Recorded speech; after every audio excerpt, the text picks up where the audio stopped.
60 a mais com alegria é o tema dessa aula. O Carlos me incumbiu hoje desse tema que nós vamos tratar, e a ideia de sempre é tempo de ser útil, tá? Nós tivemos, o pessoal realizou no final de 23 um evento, foi divulgado para a igreja, e esse ano teremos 2 eventos já programados, né? Onde você vê o pessoal aqui, mais de 60, se encontrando, né, para ter um tempo de café da manhã, de bate-papo, de reflexão na palavra. E o que me chamou muita atenção nessa foto é que eu não vejo ninguém triste, né? Todo mundo tem suas dores, seus desafios, suas limitações em várias áreas, mas eu vejo o pessoal com uma cara bem alegre e sorridente, né? Não sei se é só para postar para as redes sociais, né? Mas no Facebook ninguém tem problema, ninguém tem dívida, não tem nada, né? Mas a gente vê o pessoal satisfeito de estar ali. Eu quero dar algumas informações para vocês. O Carlos acho que passou por cima semana passada, eu quero só frisar. Algumas informações. Do Censo Brasileiro em 2012 apontou que 7,5% da população brasileira tinha acima de 65 anos. Ou seja, isso quase 14 milhões de brasileiros. A nossa igreja, quando chamava IBCU ainda, Igreja Batista Cidade Universitária, em 2013, eu tenho esses dados, nós tínhamos 88 pessoas acima dos 60 anos. E aí, quando nós pulamos para o Censo do Brasil, em 2022, que está saindo os dados agora, né, foi um censo meio coletado, vai aqui, vai lá, tal, mas já 10,9% da população brasileira, ou seja, pulou para 22 milhões de brasileiros acima de 65 anos. E aí, eu acho que o Carlos passou esse dado para vocês também. Esse ano, do ano passado, nós tínhamos quase 350 pessoas no nosso contexto cadastrados, sem contar aqueles que nos visitam, que nós não temos o cadastro ainda, tá? Acima de 60 anos, nós temos de 60 a 93, quase 350, e acima de 70 anos, 120 pessoas, né? Ou seja, você vê como a população brasileira cresce, e a nossa população aqui da igreja também. Quem chegou lá atrás, num passado, como eu aqui, dificilmente a gente tinha pessoas mais velhas no nosso contexto, com mais de 60 anos, né? Era essa a média, né? Hoje, talvez essa média subiu um pouquinho. Ainda tem muita gente nova chegando. Mas isso são algumas informações, porque, mediante esses dados, nós entendemos que é um grupo bem considerável que temos o nosso contexto de igreja, acima dos 60, 65, até 93, que é a pessoa mais velha que nós temos hoje no contexto da igreja. A gente tem um grupo grande de pessoas que precisam, muitas vezes, ser acompanhadas, assistidas, evangelizadas, e sem contar na população fora da igreja, né? Que se a gente vê o censo brasileiro, cresceu muito a população brasileira nessa faixa etária. Mas o tema dessa aula, eu queria só dar essa pequena introdução, é servir alegremente, mesmo com os contextos, no contexto de limitações e incerteza. Por que existe o contexto de limitações e incerteza? Nós sabemos, numa certa idade, começa a surgir algumas questões. Eu já estou aposentado? Aposentado não significa parou de trabalhar. Aposentado já estou recebendo minha aposentadoria, quer seja previdência privada, quer seja do governo, e aí surge uma segunda preocupação. Será que essa aposentadoria vai dar para sobreviver? Será que vai dar para manter o padrão que eu tenho hoje, né? São perguntas e questões. Aí você fala, né? Quantos ainda irão se aposentar? E será que vão? Todo ano o governo, se que está pensando no INSS, tem uma pequena mudança, vai empurrando você, e a ideia é essa mesmo. Por quê? Como a gente viu os dados, a população está aumentando, precisa ter mais gente na ativa. A Rosa estava comentando comigo que ela escutou esses dias uma rede de mercados aqui na região está contratando pessoas acima de 60 anos. Pô, mas trabalhar no mercado? Por quê? Porque mostra que esse pessoal é mais fiel no seu trabalho. Porque a turma mais nova está pipocando muito de emprego em emprego, né? E se vocês não sabem, eu lido também com um grupo chamado Soma, que são pessoas acima de 30 anos solteiras, né? É um grupo que cresceu muito no nosso contexto de igreja também. E antes eu estava num grupo chamado Prossigo, que era pessoas que estavam saindo da faculdade seus 24, 25 até 30 anos. É muito interessante você sentar para bater papo com esse pessoal. E talvez você bata papo aí com filhos, com netos, com pessoas próximas de vocês. A grande trauma desse pessoal hoje é o seguinte: se a empresa pedir para eu ir presencial, eu peço as contas. Para nós, vocês falam assim, mas peraí, a vida inteira eu saí de casa, tive que me trocar, alguns 5 da manhã, alguns fazendo turno à noite e tal. Não, se a empresa me chamar, eu saio. Se a empresa não me der o Gym Pass, que é um ticket para mim fazer academia dentro dos meus benefícios de trabalho, eu não entro nessa empresa. Mudou um pouco, né, gente? Mudou um pouco, né? Se você lembrar de quando você começou o trabalho, você lembra que mudou bastante. Então, essa geração nova vem com isso na cabeça. E é interessante que, profissionalmente, eles são muito capazes.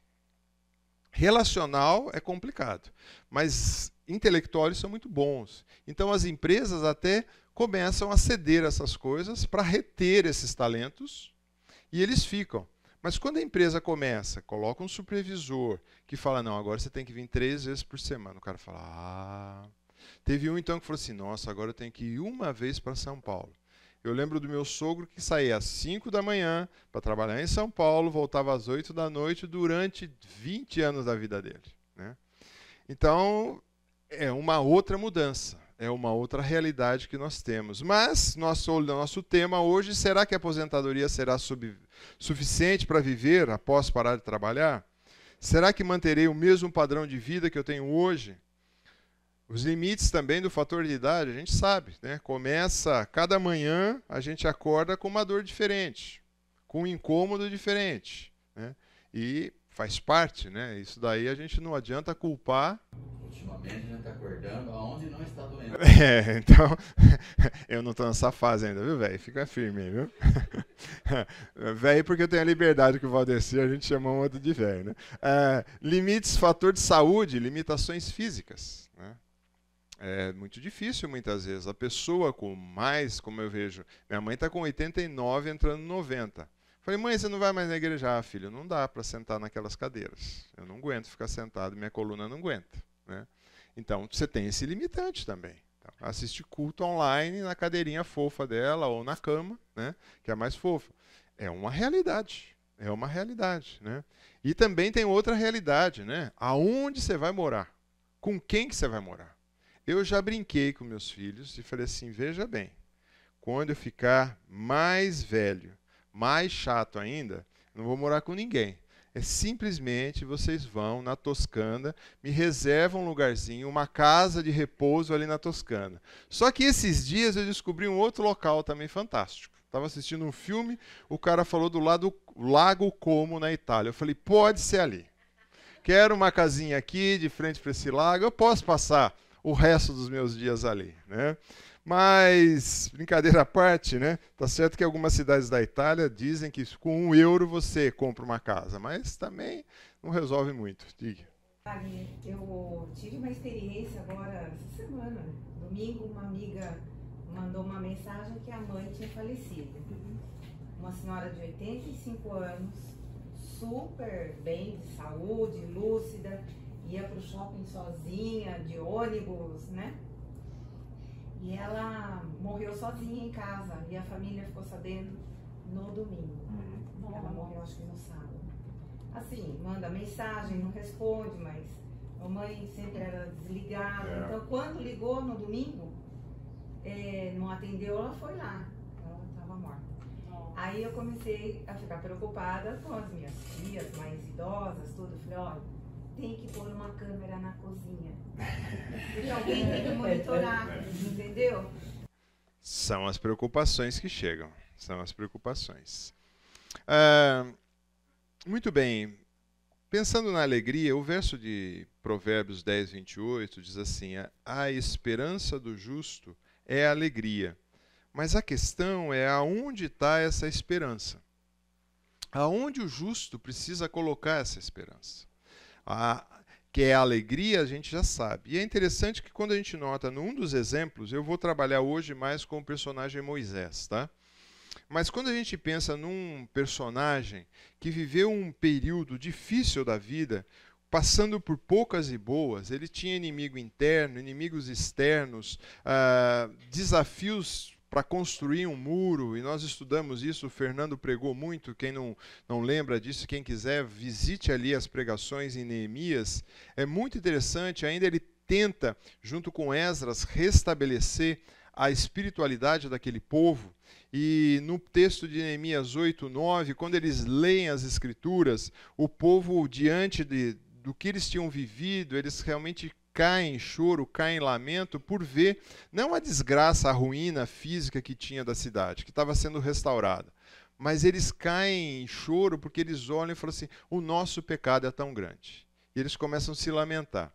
E é interessante que Neemias dá uma brecada na história, e eu vou ler o verso que diz assim, Neemias, que era governador, e Esdras, sacerdote e escriba, e os levitas que ensinavam todo o povo disseram, esse é um dia consagrado ao Senhor, vosso Deus, pelo que não pranteeis nem choreis, porque todo o povo chorava, ouvindo as palavras da lei. Disse-lhe mais, ide, comei carne gorda, tomai bebida doce, e enviai porção aos que não têm nada, preparai para si, porque esse dia é consagrado ao nosso Senhor. Portanto, não vos entristeçais, porque a alegria do Senhor é a vossa força. Isso está em Neemias 8. Então, a alegria que nós temos que ter não é pelas situações, não é pela nossa condição, muitas vezes, da idade, de ter ou não ter, ou normalmente a gente está sempre associando a alegria a ter alguma coisa, mas ele vai dizer, Neemias, a alegria do Senhor, ou no Senhor, essa sim é que tem que nos manter, essa sim é que tem que nos jogar para frente. Eu estive pensando num outro personagem idoso também, quando a gente lê a história de Abrão, e antes Abrão e depois vira Abraão, Sarai e depois Sara, Deus chega para esse homem e fala assim, vou fazer de você uma grande nação. Aí ele olha para a esposa e fala, opa, pera lá, tem alguma coisa errada aqui, não vai dar certo. Né? Quando Deus vem bater um papo com ele, eles não tinham 20 anos de idade, eles não tinham 30 anos de idade. Um já estava com 75 e outra estava com 65. E chegar e falar assim, vocês vão ser uma nação? Mas eles não tinham um filho sequer. Tanto é que Sara aí tenta antecipar algumas coisas, entrega a escrava para ele ter uma filha, aí toda a confusão aí começa daí também. Mas aos 99 anos e Sara aos 89, Deus volta de novo e fala assim, daqui um ano vocês vão ter um filho. Piorou ainda, não. Já com 60 fez a promessa, com 99 falou, vocês vão ter filhos? O cara falou assim, então tá bom, mas daqui um ano ainda. Daqui um ano. E a declaração que tem em Gênesis, e eu me apropriei um pouco dela, não para ter mais filho, que tá bom, o suficiente que tem de filho, né? Mas é essa expressão. Por acaso existe algo demasiadamente difícil para o Senhor? Esse é um conceito que eu gosto de tratar como um conceito supracultural. É um conceito que varre todas as Escrituras, revelando quem é o nosso Deus. O nosso Deus, ele está acima das possibilidades e probabilidades. Quando ele quer fazer alguma coisa, ele faz. É lógico, você vai falar, bom, na maioria dos casos, Deus vai usar os meios naturais. Sem dúvida, não vou discutir isso. Mas nesse exemplo aqui, ele fez algo diferente. Se você continua nessa genealogia aqui, você vai ver o filho, aos 40 anos, ele não tinha uma esposa. E normalmente, naquela cultura, aos 40, ele já devia ser quase bisavô. Mas depois você vê Deus arrumando uma esposa para o filho dele, e depois você vê toda a sequência da narrativa ali. Mas será que existe alguma coisa difícil para o Senhor? Então, quando a gente volta àquelas primeiras perguntas, quando a gente volta à questão lá, será que eu vou aposentar? Será que o dinheiro vai ser suficiente? E essa doença que eu tenho? Será? É aí que a gente tem que entregar e ter a confiança no Senhor. Porque tanto a nossa alegria como essa questão de tem alguma coisa difícil para Deus fazer? Não tem. Então que a gente precisa se alinhar com Ele. Perguntas até aí? Senão vou embora, hein? Bora aqui, né? O exemplo que eu destaquei hoje foi Moisés. Mesmo com todos os desafios que Moisés teve, e olha, esse homem teve desafio. E ele se manteve constante na caminhada com o Senhor. É interessante a gente notar, porque hoje em dia, eu abri um site, estava lendo alguma coisa, ele diz assim, por que não investir sua experiência? E aí o site dizia o seguinte, infelizmente no Brasil, ser idoso é sinal de decadência, incapacidade, e as pessoas com mais idade sofrem preconceitos e são desrespeitadas cotidianamente. Já em outras culturas, esses mesmos são reverenciados por sua experiência em vida. Então isso é uma realidade. No nosso país, pessoa idosa ela é desrespeitada, é desvalorizada. Não tem mais o que contribuir nada com a sociedade.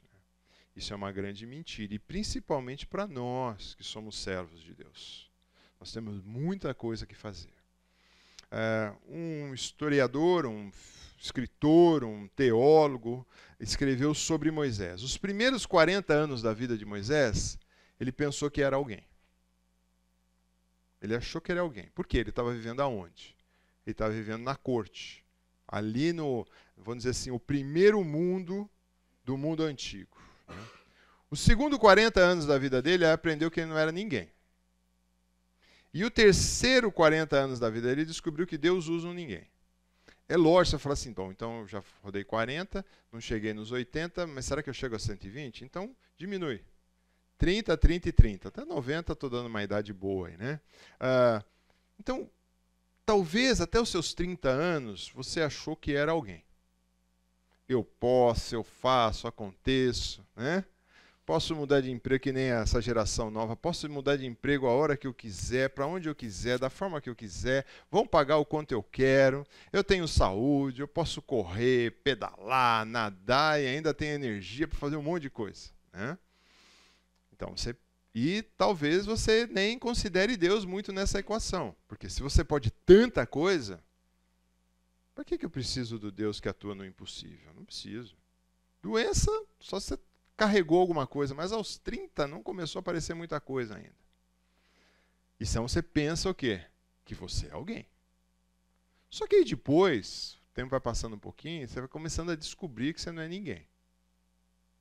Aí que você precisa de pessoas, precisa de ajuda, você precisa visitar mais frequentemente um médico, né? Você descobre uma doencinha aqui, você vê que no mercado de trabalho não está tão favorável como estava antes, aí começa...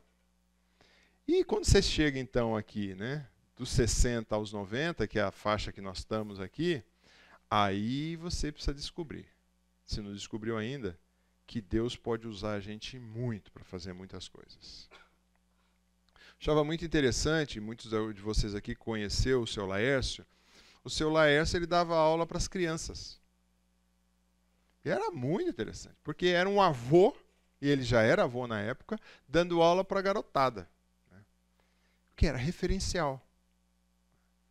Então, e ele já tinha seus 70 e poucos naquela época, ele dava aula para a garotada. Né? A Imaculada ainda dá aula para a garotada.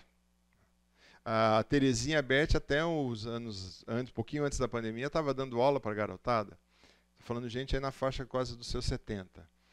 Então, descobriu que pode ser usado por Deus. Então vamos pensar um pouquinho quando Moisés estava considerando que ele era alguém. Tá? O contexto histórico ali é bem interessante porque havia uma opressão. Que opressão que ocorreu ali?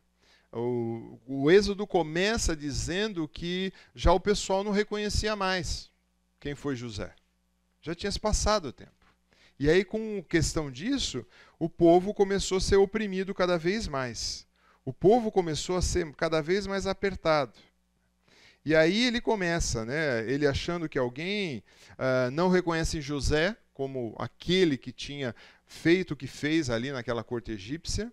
Eles se multiplicam muito, o povo judeu, causam um problema para o faraó. Por quê? O faraó precisa, quando tem muita população, ele precisa escravizar essa população de algum jeito. No mundo antigo era assim, no mundo moderno mudou só a forma de escravização, mas mudou, é a mesma coisa. Eu preciso manter esse povo sossegado. O que eu vou fazer? Vão ser escravos, vamos dar trabalho forçado, vamos oprimir esse povo. E aí depois vamos crescendo. Aí resolvem matar. Então vamos começar a matar os homens que nascem. As parteiras são super experientes ali e resolvem falar assim, não, vamos tirar os meninos e vamos... E acontece isso com Moisés. Ele era um hebreu que passa a ser diferenciado. E é interessante que ele é citado no Novo Testamento. Na realidade, Moisés é citado quase 800 vezes nas Escrituras. O Novo Testamento diz assim, por esse tempo nasceu Moisés, está falando lá, daquela primeira parte da vida dele. Ele era formoso aos olhos de Deus. Durante 3 meses ele foi mantido na casa de seus pais. Quando tiveram de abandoná-lo, a filha do faraó o reconheceu e criou como seu próprio filho. Moisés, e aí tem o destaque interessante, né? Ele é levado por esse faraó para a casa dele, e ele é educado, ele é criado, ele é treinado naquela corte egípcia, né? Ou seja, com toda a elegância de um palácio, de um reino. Então ele sai de um gueto, que é onde os judeus ficavam escondidos, lá na periferia da cidade, para fazer trabalhos forçados. Ele sai, vamos dizer assim, talvez se a gente tivesse do pior que seria de uma favela, bem... não como hoje, você já tem todas elas, de certa forma, urbanizada, mas aquela situação miserável mesmo, ele sai daquele gueto e vai para o Palácio Real. E ali ele é educado. Ali, por meio da corte, com todo o luxo, cultura, e fala em toda a ciência dos egípcios, ou seja, toda a sabedoria. O que eles estudavam ali? Possivelmente arqueologia. E a arqueologia eles estudavam no Templo do Sol, que era muito importante. Seria como se tivesse tirado um cara de uma periferia e levado para estudar em Oxford, Cambridge. Foi para aí que ele foi. Para ser educado. Para ser o quê? Possivelmente um dos líderes do Egito. Era esse o projeto. Poderoso em palavra e em obras, ou seja, além do conhecimento acadêmico, alguns historiadores apontam que ele era um comandante vitorioso no Egito. Então você já viu alguns filmes na mídia aí falando, né, e mostra Moisés lutando junto com o seu irmão, que seria o adotivo ali do faraó. Se é verdadeiro ou não aquela história, não, mas diz que ele era um líder que tinha seguidores, ou seja, ele possivelmente poderia ser um camarada que tivesse acesso ao trono do Egito. Mas ele foi educado assim. Então, quando a gente olha esse homem, ou seja, ele estava no máximo. Só que, de repente, acontece o quê? Aí ele resolve entrar numa briga. E ele faz justiça com as próprias mãos. Quando você vê, quando a gente volta um pouquinho, né, ele levado no contexto, e aí ele volta, e ele mata, e aí ele resolve fazer o quê? Aí ele tem que aprender que não é ninguém. Aí ele foge. Aí uma mudança brusca de ambiente. De príncipe do Egito, quase, porque ele é filho da princesa, então ele carregava esse título. Ele vai ser pastor em Midian. Onde é Midian? Então, se a gente fizesse um comparativo, a gente pode dizer assim, onde ele estava? Numa Nova York, numa Dubai, numa Singapura. E aí ele vai para onde? Aí ele vai para Midian. Mudança, hein? Que tal, hein? Quem já passeou para algum desses lugares aqui, ou um lugar bonito assim, que você vê prédios, comércios, né? Ele vai para um lugarzinho, numa choupana, no meio do nada, né? Essa é uma foto de um deserto que nós temos lá em Israel. É desse jeito. O chão é essa beleza aí, né? Você vê que dá bastante coisa. Você fala, mas tem um pouquinho de verde ali, tem, possivelmente que lá está irrigado, tá? Porque senão é isso aqui. Aí ele vai.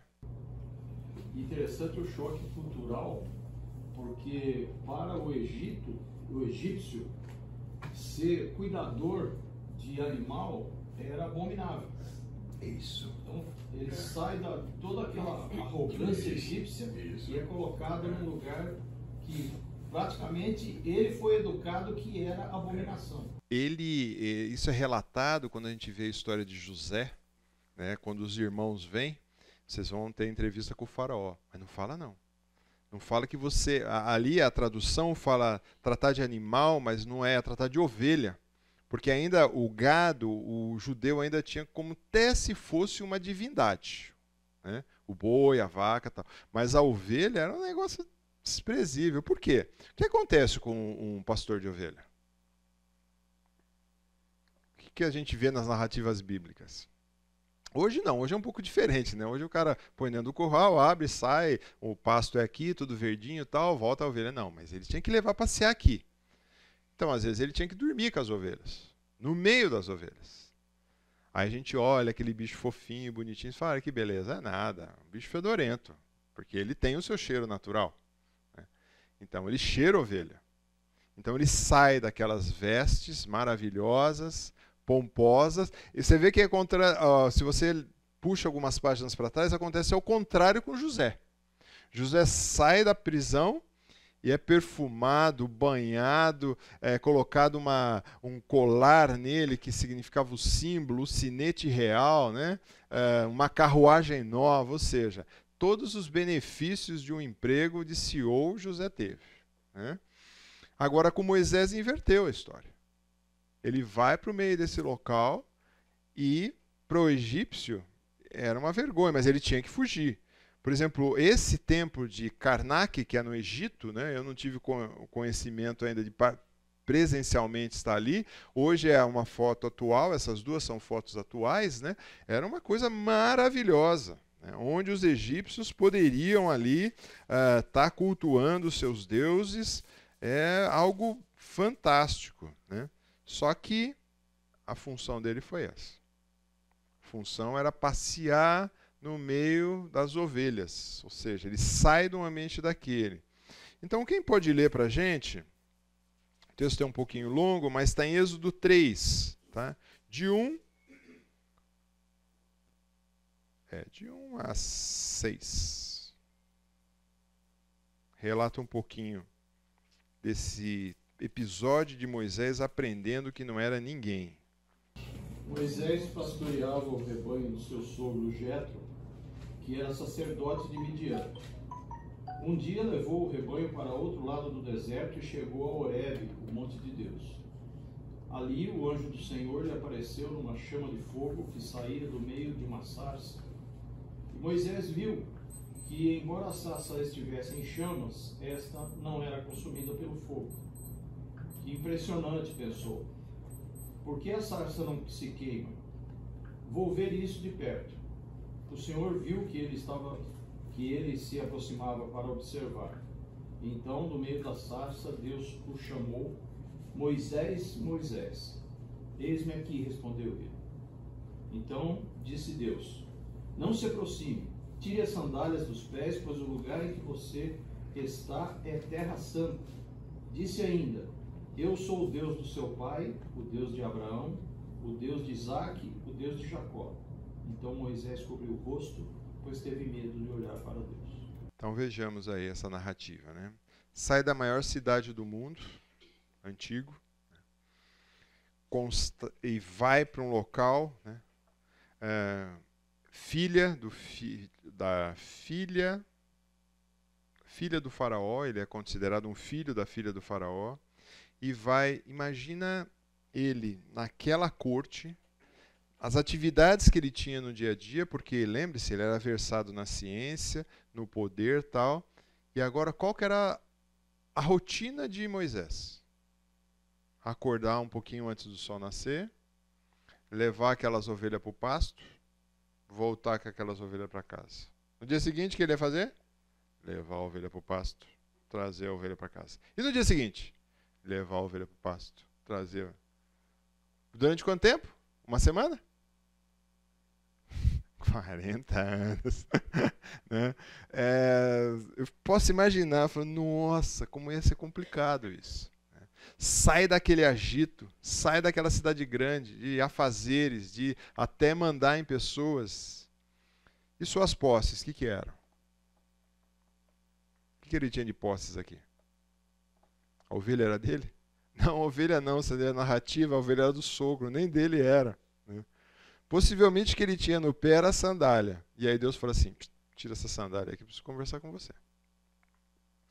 Ou seja, mostrando assim, você vai se humilhar mais ainda. E é interessante que Deus dá uma obra para ele que é incapaz dele fazer. Mas Deus estava fazendo o que com Moisés? Estava lapidando esse caráter. Então, gente, quando Deus quer trabalhar na sua vida, não espera 40 anos, não. Seja mais maleável na mão de Deus, né? Mas se ele tiver que trabalhar e levar 40 anos para lapidar a sua vida, ele vai usar. O pastor e professor Carlos Oswaldo, ele tinha uma expressão que ele usava assim, não entre no moinho de Deus. Moinho é aquela pedra, né? Se você não sabe, o pessoal punha o cereal ali e esmagava para tirar, fazer a farinha de trigo e outros farinhas, que seja de cevada e assim por diante. Ele falou assim, por quê? O moinho de Deus, ele moe bem devagar e bem pesado, né? Então Deus não tem esse negócio, né? Então às vezes a gente encontra algumas pessoas, pelo menos você deve encontrar pessoas mais jovens que vão dizer a seguinte expressão, nossa, mas faz tanto tempo que eu estou passando por isso, por quê? Pergunta errada, né? Deus tem um projeto dele. Então, às vezes, alguns merecem ser amassados bem devagarzinho, porque Deus está fazendo um trabalho. Isso foi na vida de Moisés. Então, Moisés é, de fato, apertado, esmagado, humilhado. Né? Mas é o fator importante. Deus não esqueceu de Moisés. E falou com ele, através de um evento diferente. Diferente por quê? Para quem muitos aqui já sabem, mas sarça queimar num deserto daquele era fácil. Sarça era uma pequena murta, uma pequena pé de planta. Ela queimava fácil. Com o calor, tinha combustão espontânea. É que nem nós, talvez hoje à tarde aqui vai estar mais ou menos assim. Se você ficar no sol, você vai queimar fácil ou vai pegar fogo, de tão quente que está. Só que o diferencial dessa sarça era que ela não se consumia. Então ela estava pegando fogo e ela estava inteira, e isso chamou a atenção dele. Porque talvez na caminhada dele ele olhasse isso como algo corriqueiro, mas Deus quis chamar a atenção e conversa com ele ali. Aí é interessante, porque até então ele entendeu que eu acho que eu não sou ninguém mesmo, depois de 40 anos. Mas aí tem a segunda parte, né? Quando Deus pega Moisés e trabalha com Moisés. E chega para ele e fala assim, você vai diante do faraó. E aí você vai falar algumas coisas para o faraó. Então nós vamos ter tempo de explorar todo aquele diálogo que ele tem, né? Mas eu vejo algumas experiências marcantes, por exemplo, das pragas. Eu estava lendo esses dias das pragas, mas era uma em seguida da outra. E faraó não cedia. Ou cedia parcialmente, ele falava, não, tem que ser todo o povo. Não, só leva os homens. Não, tem que ser a nação inteira. Não, leva só daqui 3. Não, nós queremos ir. E vai nesse diálogo, né? Mas um exemplo muito marcante, quem pode ler para a gente? Êxodo 14. Nós demos um pulão aí para frente na vida dele, começando no verso 10 até o 18. Êxodo 14, 10 a 18. Quando os israelitas viram o rei e o seu exército marchando contra eles, ficaram apavorados e gritaram pedindo ajuda de Deus, o Senhor. E disseram a Moisés, será que não havia sepulturas no Egito? Por que você nos trouxe para morrermos aqui no deserto? Veja só o que você fez nos tirando do Egito. O que lhe dissemos no Egito? Pedimos que nos deixasse em paz, trabalhando como escravo para os egípcios, pois é melhor ser escravo dos egípcios do que morrer aqui no deserto. Porém Moisés respondeu, não tenham medo, fiquem firmes e vocês verão que o Senhor vai salvá-los hoje. Nunca mais vocês vão ver esses egípcios, vocês não terão de fazer nada, o Senhor lutará por vocês. O Senhor disse a Moisés, por que você está me pedindo ajuda? Diga ao povo que marche, levante o bastão e o estenda sobre o mar. A água se dividirá e os israelitas poderão passar em terra seca pelo meio do mar. Eu farei com que os egípcios fiquem ainda mais teimosos e eles entrarão no mar atrás dos israelitas. E eu ficarei famoso quando derrotar o rei do Egito, todo o seu exército, os seus carros de guerra e os seus cavaleiros. Quando eu derrotar os egípcios, eles saberão que eu sou Deus, o Senhor. Ok. Teve vários episódios até chegar nesse momento final, olha. E aí chega diante do impasse. Está um mar à frente, aí muitos historiadores vão dizer, não, o mar não era um mar. Era um córregozinho baixo. Tá bom, que seja um córrego baixo. Né? O fato é que vem depois. Esse córrego baixo, Deus conseguiu dar uma chuva, né? Para matar um exército. Não. Veja bem que os egípcios, quem estava saindo era uma população de homens, mulheres, crianças, idosos, gado. Né? E passa que seja... Depois, é lógico, Deus, eu acredito que era um rio ou um mar, um rio um tamanho de água interessante, que seja 1 metro de água, vai. Não ia dar para eles passarem. Deus abre aquilo, o pessoal passa. Mas o que é interessante que vem atrás é um exército. Não são velhos, idosos e crianças. Exército está acostumado a lutar em qualquer ambiente. E os caras vinham com cavalos, vinham com as bigas. E aí, logo em seguida, o que acontece? Se essa água fecha ou se vem mais água, o fato é, morreu todos ali, né? E Moisés já tinha falado, né? Eu não vou te ver mais a face para o faraó, e de fato não viu, né? Então, quando você pensa nisso, é um exemplo marcante que quando ele chega diante daquele desafio, a multidão pressionando, e a multidão vai pressionar ainda muito mais, tá? Durante toda a caminhada do deserto, são mais uma temporada aí de 40 anos falando na orelha dele. Mas ele deixou ser usado por Deus. Deus falou assim, coloque esse cajado na frente, abre esse mar e passa. Ele falou, vamos em frente. Então o pessoal reclamando da sua liderança, ele teve o tempo todo. O pessoal chegar e falar assim, olha, melhor morrer no Egito, né? Do que morrer nesse deserto, né? Então, e aí começa, né? Mas Moisés tem essa postura. E no verso 33, verso 11, é muito interessante. O Senhor falava com Moisés face a face, né? Como quem fala com o seu amigo. Pois Moisés voltava para o arraial, porém o seu moço Josué, seu auxiliar filho de Nun, não lhe afastava da tenda. Olha que mudança que teve. Então, quando a gente olha, um cara pensando que era alguém numa corte, descobre que não é ninguém, no meio, mais na segunda metade da vida dele, e na terceira metade final, Deus falava com Moisés face a face. Como se fala um amigo. Olha que relacionamento que ele cria depois com o Senhor.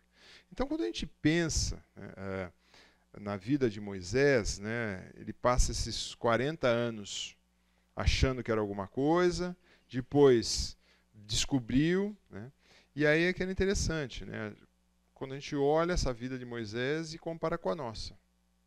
Onde nós estamos hoje nessa etapa da vida? Onde nós estamos hoje, aqui a nossa classe de 60 a mais, então talvez você está na sua porção final, alguns vão até 100, outros vão até 90, 80, e sabe lá, Deus é que sabe esse projeto aí. O que você está fazendo nessa parte aqui? Será que você entendeu que sem Deus você não é ninguém, e que você precisa dele, e você quer também ter esse relacionamento face a face com ele? Ele não vai querer também subir num monte aí, achar que Deus vai aparecer numa nuvem e falar para você. Ele fala para você todo dia. É só abrir a Bíblia. É só orar. É só deixar o Espírito Santo não ser atrapalhado para atuar na sua vida. E aí a segunda parte da aula é que nós vamos falar um pouquinho, voltando, olhando todo esse quadro, o que se espera então do servo, que é essa última fase da vida de Moisés e também da nossa aqui. Foi falado ali no intervalo, né? Quem daqui não trocaria um grande centro por um sítio gostoso e tal? A maioria trocaria. Mas pera um pouquinho, a maioria trocaria. Agora veja bem, Moisés não foi para um grande sítio, viu, gente? Por exemplo, na corte ele fazia assim, ó, vinha um escravo com uma jarra, lavava a mão. Fazia assim, o escravo preparava o banho, ele tomava banho. Fazia assim, o escravo trazia comida. Ali onde ele estava, para tirar uma água era um sufoco danado, ele tinha que ajudar. Banho, talvez se tivesse uma vez por mês e olhe lá. Né? Comida? Né? Iluminação? Até ser complicado. Então, ele trocou, além da corte, o conforto, o bem-estar, uma vida de mordomias, e falou, não, agora vai ter essa vida aqui. Né? Então, e também, como foi dito aqui no intervalo, vida de prazeres, porque ele foi criado na corte. Então, ele usufruía de tudo que a corte oferecesse, que essas coisas boas e coisas aos nossos olhos ruins, que para eles eram boas. Né? Mas vamos lá, fecha Moisés. Mas tem muita coisa para falar sobre Moisés que vale a pena. O que se espera, na realidade, de um servo? Muitas vezes, como a gente viu, Moisés, ele foi educado na ciência, nas palavras, cursou muitas coisas, teve muitos tutores ensinando, mas não era isso que Deus queria. A única coisa que a gente vê nas Escrituras que Deus pede daquele que quer ser servo dele, não é histórico, então você pode falar assim, não, mas meu avô, meu bisavô era pastor, então eu fiz curso disso, de teologia, eu fiz aquilo, eu estudei, tudo isso daí pode ser bacana, pode ser bacana. Pode contribuir, pode contribuir. Não, eu fiz 200 faculdades, pode contribuir, pode.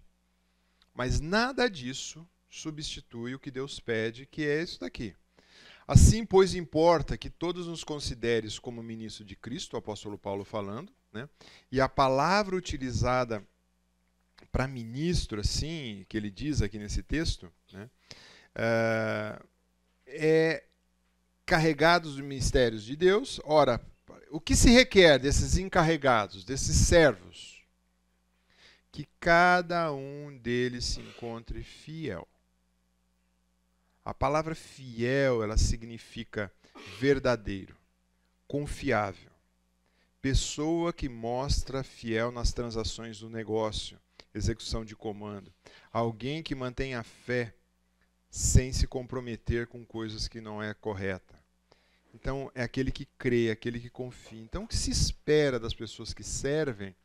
É lógico, nós, com o nosso olhar humano, a gente sempre olha assim e fala assim, nossa, aquela pessoa ali vai dar um bom servo de Deus, porque olha, ele fez o curso de teologia A, B, C, D, cursou as universidades, fala 3 idiomas, tá? A gente olha com nossos olhos humanos isso.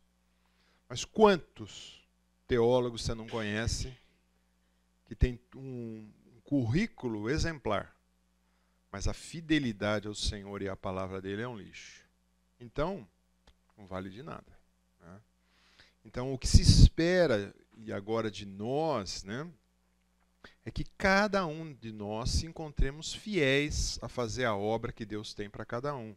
Voltando ao exemplo de Moisés, Hebreus vai dizer, por isso, santos irmãos, vocês que são participantes da vocação celestiais, considerem atentamente o apóstolo e sumo sacerdote da nossa fé de confissão, Jesus, que é fiel até que o constitui, como também...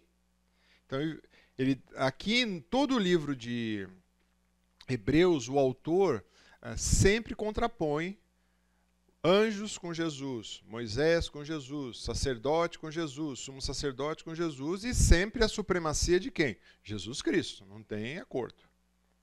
A supremacia sempre é de Cristo. Mas ele faz um comparativo, mais uma vez é citado Moisés, como também foi Moisés fiel em toda a casa de Deus.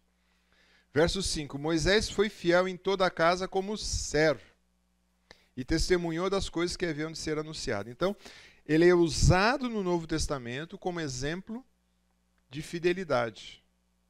Por quê? Quando a gente olha toda a história, né, vê o que ele passou conduzindo aquele povo, quando a gente olha o que Moisés sofreu conduzindo aquele povo, os desafios que teve, as realidades que ele vivenciou, né, e mesmo assim, teve um exato momento em que ele não foi fiel. Todos lembram daquele episódio, quando Deus fala para ele, fala a rocha, e ele, num momento de fúria, de ira, bate na rocha, e a punição foi coisa simples. Você não entra na terra prometida. Você vai até ver, mas você não entra. Né? E ele fica com toda aquela geração, morre ali no deserto, né? Então ele foi fiel em quase tudo, né? Então esse negócio de ser fiel 99% não é ser fiel na totalidade, né? Quando a gente é fiel, é lógico, tem dias que você derrapa, com certeza, todos nós pecamos. E é sobre isso que nós vamos falar agora. Como anda a sua fidelidade? Quando você é solicitado para qualquer serviço na obra de Deus, e cá entre nós, hoje a gente tem algumas facilidades. Por exemplo, a gente não tem mais os filhos em casa crescendo e consumindo grande parte da nossa energia. Eu tenho, eventualmente, a neta em casa. Ela consome muita energia, porque tem muita energia, neto, né? Mas por quanto tempo? Às vezes ela passa um período, o dia inteiro, às vezes dorme, mas no dia seguinte, tchau, tchau. Mas o pai que tem um filho pequeno e o filho crescendo, consome o dia inteiro, é levar na escola, é correr atrás disso. Já não temos esse gasto de energia. Então nos sobra um pouco de energia. Nos sobra também tempo. Porque quando a gente estava, aqueles que tiveram filhos e tiveram criando os filhos, sabe o quanto gasta de energia disso.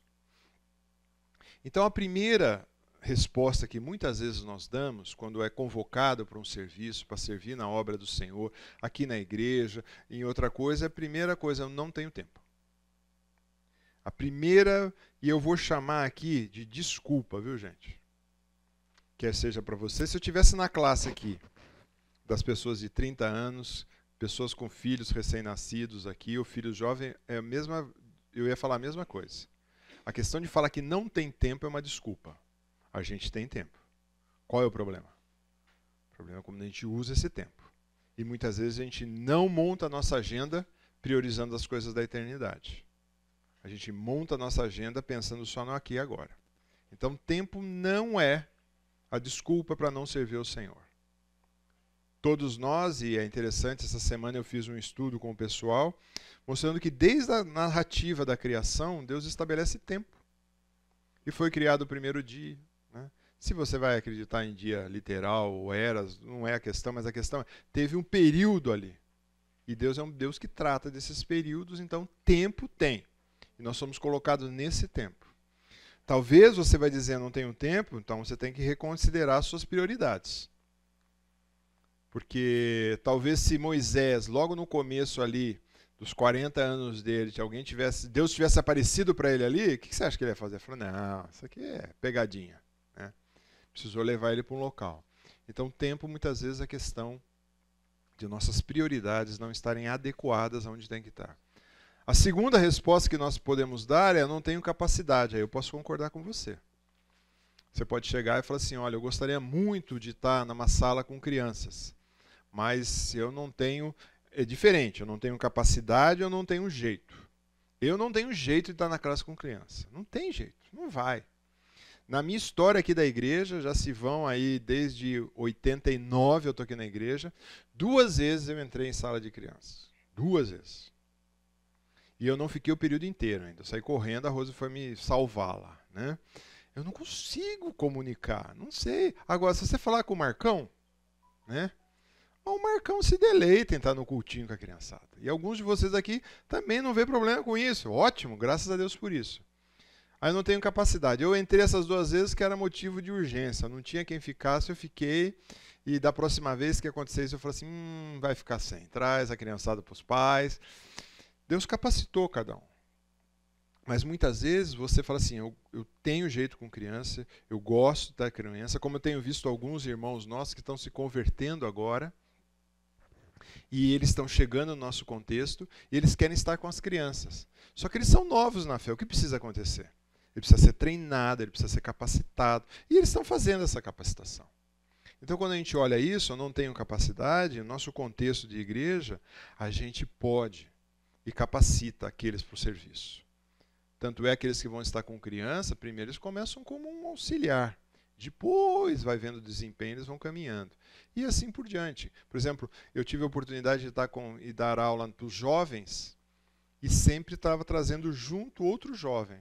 Então a gente dividia as aulas. Então, faça isso, faça aquilo outro, e a gente foi acertando. Então, a gente vai capacitando. Então, isso também não serve de desculpa. Não posso por limitações físicas, né? Talvez você pode chegar e falar assim, que nem eu vejo lá minha mãe. Ela não pode vir à igreja por causa que ela relatou para mim, filho, as cadeiras não são confortáveis. Mas o que minha mãe faz? Ela ora. Ela recebe a listinha de oração e ela ora. Agora, orar, gente, você pode estar deitado numa cama. Se tiver com a consciência boa, manda bala, dá para orar. Dá para você fazer um telefonema para alguém, né? Ou passar uma mensagem. Então dá para fazer muita coisa, mesmo que você tenha algumas limitações. Então também não é. Agora você talvez esteja, e isso pode acontecer, com limitações disciplinares, ou seja, você está num processo de disciplina bíblico e você não está apto para ensinar ou para exercer a liderança nesse momento. Isso pode acontecer. Posso dar um exemplo rapidinho de oração? Saulinho Tamburus no hospital, internado, e a Ana Júlia, minha neta, também internada. E a Camis foi visitar os dois. Passou pela Ana Júlia, ela estava lá com... E ela depois foi no Saulinho. Chegou lá, achou que ele estava dormindo. Aí quando ela chegou, ele abriu o olho, ela falou, quando ele abriu o olho, ele falou assim, eu estava aqui orando pela Ana Júlia, como ela está? É isso aí. Os dois passando em sofrimento. E ele lá, que estava numa situação muito difícil. Sem dúvida. Então você vê, a gente pode servir de muitas formas. Né? É servir desse jeito. Às vezes a pessoa pode servir com trabalhar em transcrição de mensagem. Tem muita coisa para servir. Estou olhando só no nosso contexto de igreja, tá, gente? Tem muita coisa para fazer. Tem muita coisa. Os ministérios, eles se multiplicam. Assim como a igreja vai crescendo, os ministérios vão multiplicando. Agora que nós estamos efetivando e oficializando o Ministério de 60+, tem muitas tarefas. E uma das tarefas que foi colocada como meta também é a oração de intercessão pelas pessoas. Então vai ter um grupo dentro do ministério que vai estar orando. Agora, só o Carlos e o João, a Bia, a Raide vão ficar orando por isso? Não. Precisa envolver mais pessoas para estar orando por mais pessoas. Né? Então, a gente precisa se envolver. Tem muita coisa para fazer. Talvez você fale assim, não aguento ficar nesse sol aqui no estacionamento, na chuva, no pó, para orientar carro. Talvez você não, mas temos um cara mais novo para fazer isso. Né? Mas você tem outras características que a idade, a maturidade espiritual, o crescimento com o Senhor te capacitou a fazer. Aconselhar pessoas, né? Andar com pessoas, discipular. Nossa, tem tanta coisa, a lista vai longa. Mas essa questão disciplinares, o que precisa acontecer? Muitas vezes você olha a sua vida e você está numa fase que você está vivendo na prática de um pecado. Então, muitas vezes o pecado, talvez, é o pecado da preguiça, né? Da moleza, né? De não querer fazer nada, ficar deitado o dia inteiro. Né? Então, 1 João 9 vai dizer para nós o quê? Se confessarmos os nossos pecados, Ele é fiel e justo para nos perdoar de todos os pecados e nos purificar de toda injustiça. Então, começa por aí, uma confissão. Senhor, olha, eu estou muito preguiçoso. Eu estou gastando muito tempo assistindo essas séries coreanas, né? Isso aí cola que nem chiclete na povo, né? Estou gastando muito tempo. Então, tudo bem, não estou falando que você não vai assistir os doramas da vida. Você pode até assistir, né? Mas equilibra. Para um dorama, um X tempo de leitura de um livro bíblico, né? Vai equilibrando as coisas. Lógico, você precisa talvez aliviar a sua cabeça, né? Concordo com isso. Mas muitas vezes isso está te dominando. E tudo que nos domina, gente, não é saudável. Peça orientação para o Senhor também aonde servir. Quem pode ler Efésios 2, verso 20? O que diz lá? Acho que é verso 10, tá? 2:10.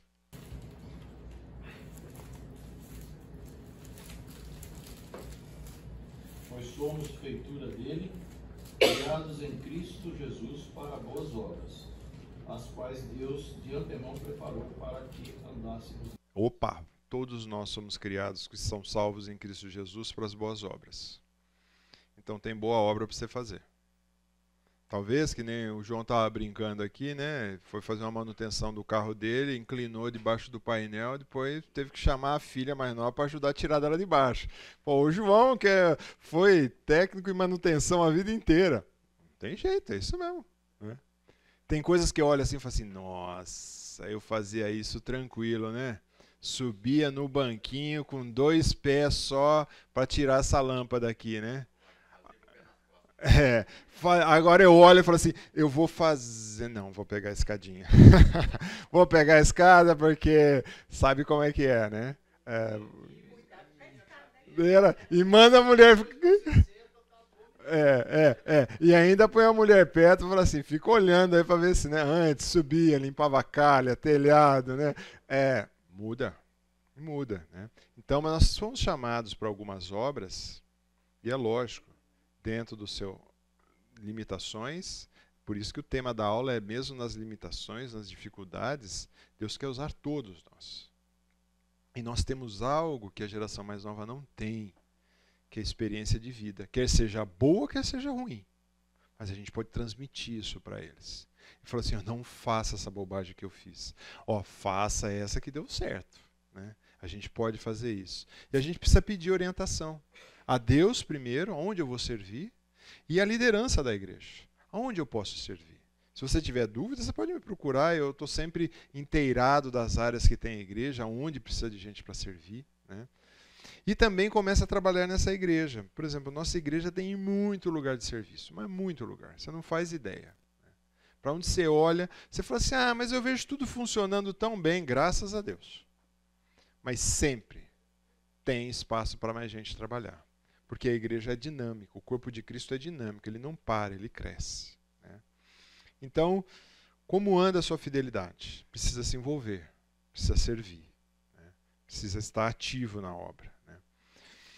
Agora você que já é um servo, que é fiel, né? Que está servindo, qual é a palavra de estímulo que tem para você? Né?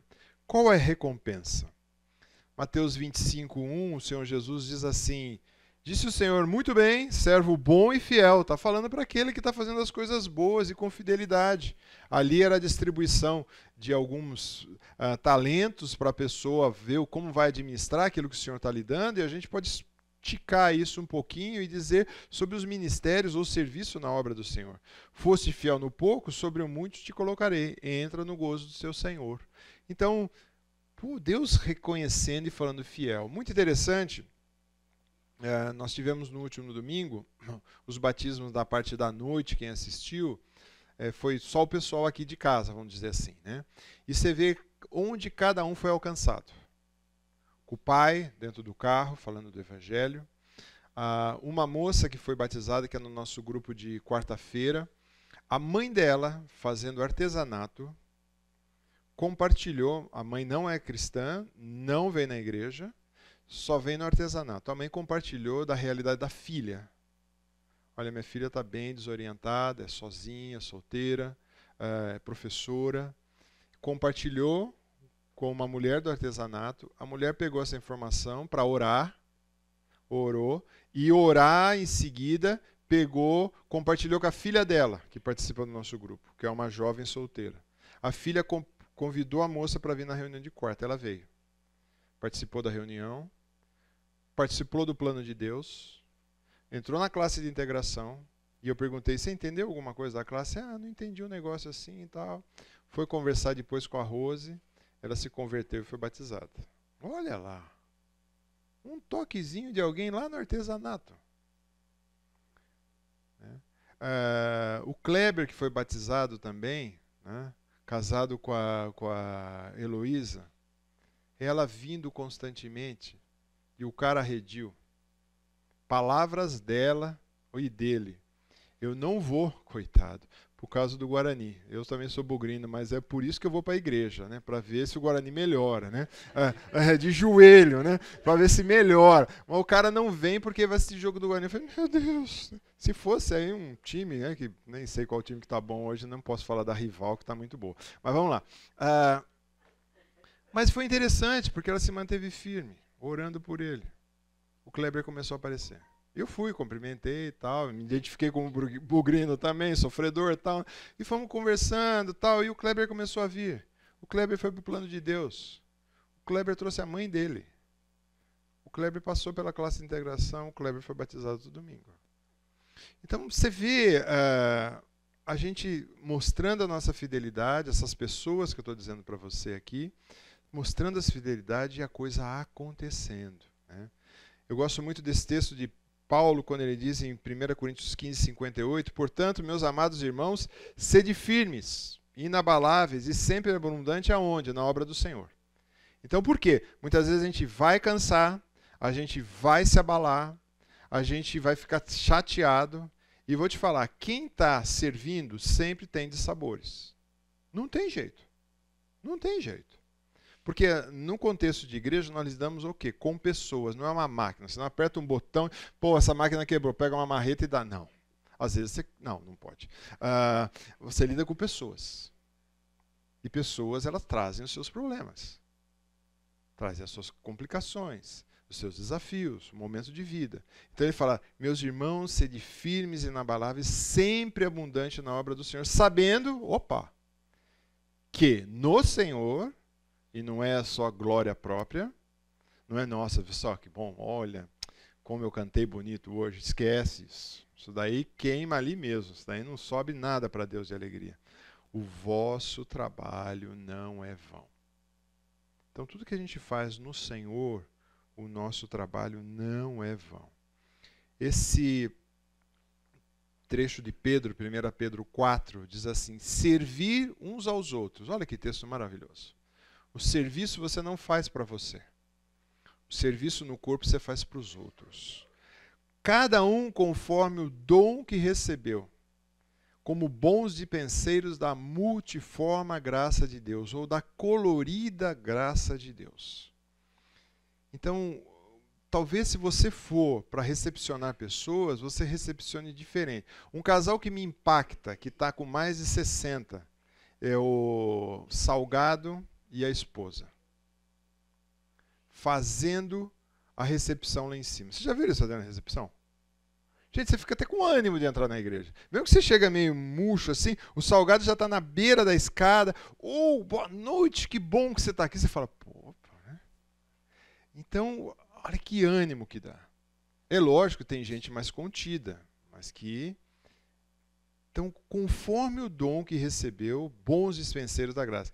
Se alguém fala, fala de acordo com os oráculos de Deus. Se alguém serve, não faça segundo a sua força. Você vê que, nesse momento, o apóstolo Pedro, e ele foi um exemplo de que fez tudo na força do braço, no começo. Né? Então, podíamos até fazer essa analogia que fizemos com Moisés, fazer com Pedro também. Os primeiros momentos da vida de Pedro, depois o que Pedro passou e o que Pedro se tornou quando ele escreve as suas cartas, que já é o momento final da vida dele.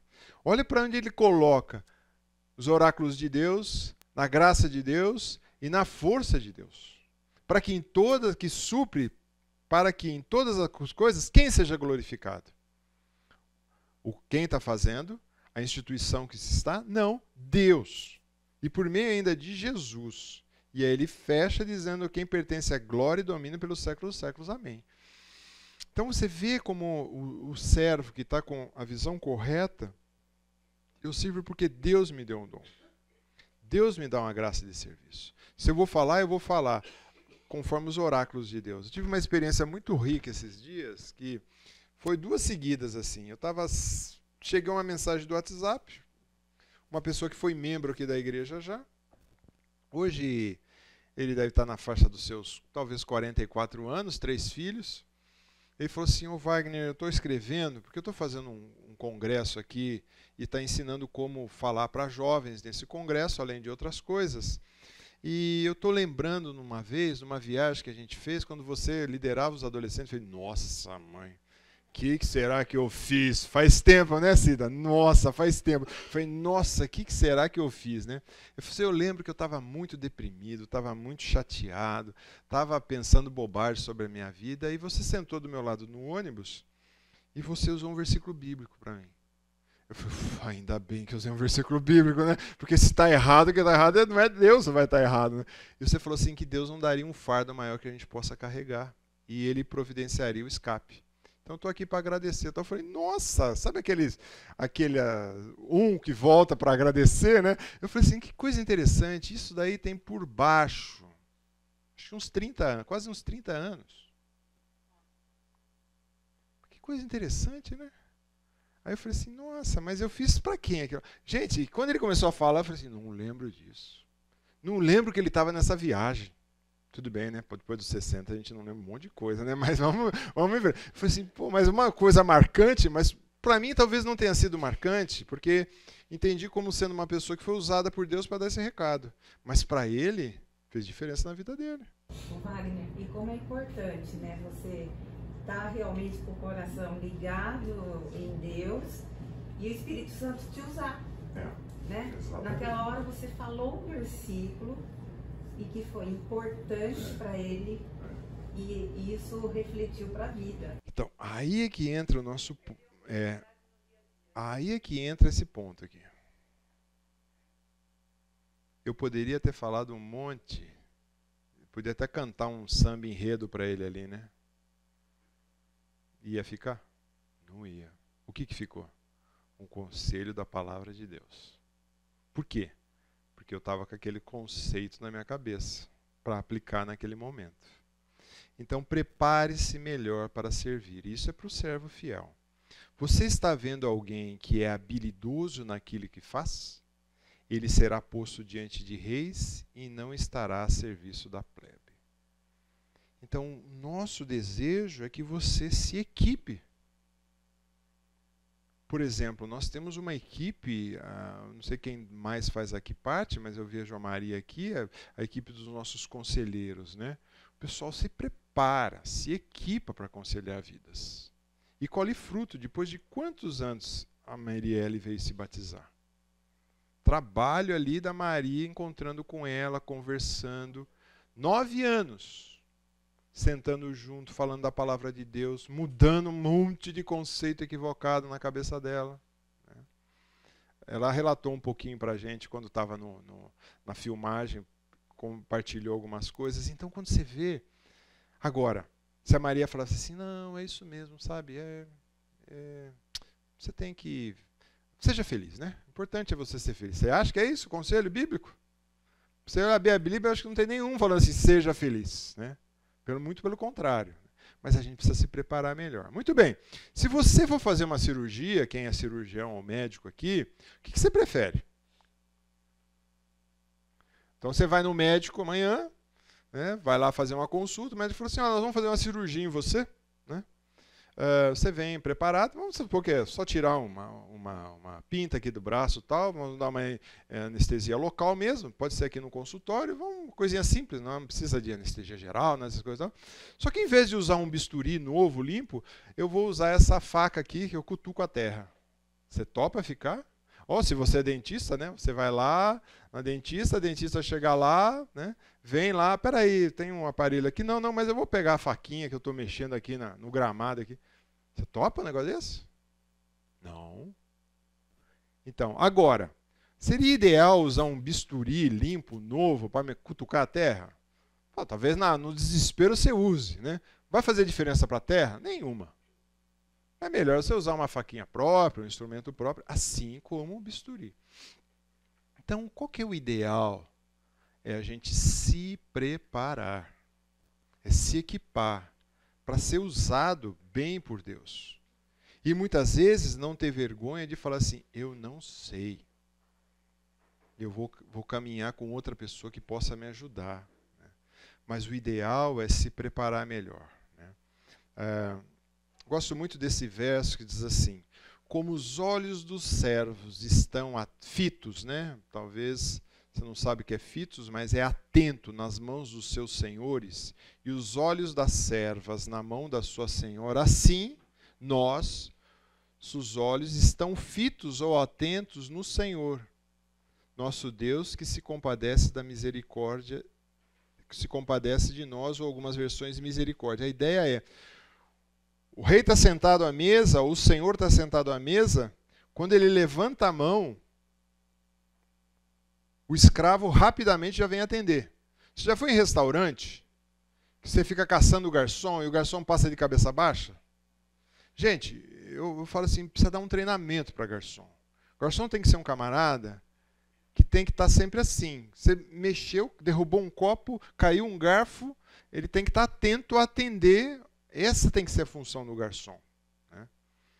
Mas aqui está dizendo para nós, né, como os olhos dos servos estão atentos à mão do Senhor na primeira levantada, né, os nossos olhos têm que estar atentos a quem? Quando o nosso Senhor solicita a gente. Opa, preciso de um trabalho. A maioria dos personagens bíblicos, quando Deus desafiava, Jonas resistiu um pouco, fugiu, né? Mas Deus deu um jeito nele, né? Mas a maioria, né, falava assim, eis-me aqui. Muitas vezes há uma resistência, mas depois Deus trabalha com o camarada e o camarada fala, estou aqui, estou pronto. Muito bem, quero concluir com o exemplo do Senhor Jesus, que é o nosso exemplo máximo de servo. Ele diz em Filipenses 2, tenham entre vocês o mesmo modo de pensar de Jesus Cristo. De Cristo Jesus, que mesmo existindo em forma de Deus, não considerou ser igual a Deus, algo que devia ser retido a qualquer custo. Pelo contrário, se esvaziou, assumiu a forma de servo, tornando-se semelhante a seres humanos. Reconhecendo em figura humana, ele se humilhou, tornando-se obediente até a morte e morte de cruz. Então, quando a gente pensa nesse exemplo, né, se nós temos o nosso Senhor e Salvador, que é o próprio Deus, usando ou se, vamos dizer assim, vestindo uma roupa de servo, ou seja, tomando a forma humana, vindo no meio de nós, fazendo coisas que para a divindade, Deus Pai, Filho e Espírito Santo, era uma coisa, vamos dizer assim, de rebaixamento. Sai da parte da Trindade, vem, vive no meio dos seres humanos, né, recebe os pecados dessa humanidade, com amor, com resgate para nós, né? Então assumindo a forma humana, ou forma de servo, e morre numa cruz. Né? Então aqui é uma crescente das coisas que o Senhor Jesus fez. Né? Então por que nós muitas vezes, e isso a gente tem que considerar, quando é solicitado algum trabalho, alguma coisa, a gente se acha? Não. A gente tem que olhar e falar assim, se o meu mestre, meu Senhor, fez isso, eu também preciso servir. Então, acho que esse fica um recado para nós aí.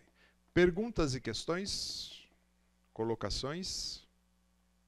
Algo mais? Não? Vamos orar então? Deus, obrigado porque a Tua palavra é repleta de exemplos de homens, mulheres que Te serviram, que andaram perto de Ti. Temos vários personagens que no decorrer dos séculos, ó Pai, tiveram uma postura de servos fiéis a Ti.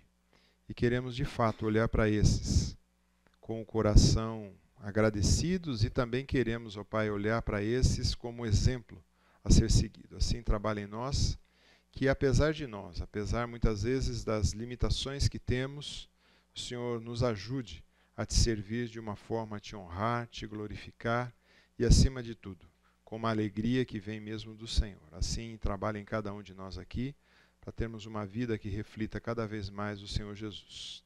É no nome e por amor de Cristo que nós oramos. Amém.